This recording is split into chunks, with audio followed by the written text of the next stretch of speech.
Teka, isipin nyo to.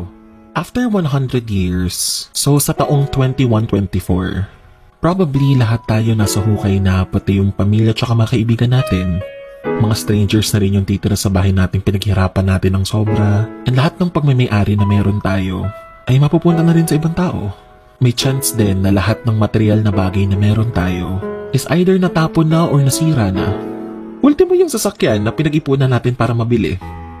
Yung mga anak ng mga anak natin, for sure hindi na tayo kilala ng mga yun.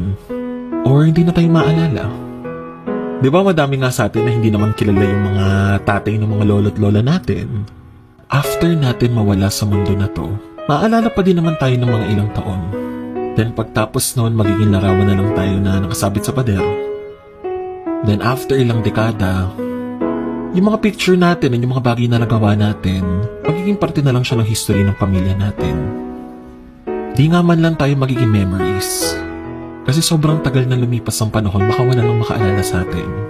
So, the bottom line is, you only get to live once. So, mas maganda na lagi natin isipin yung mga tao at bagay na nagmamatter talaga para sa atin. We only have one life to live. So, let's choose to make the most out of it. You know, we love you.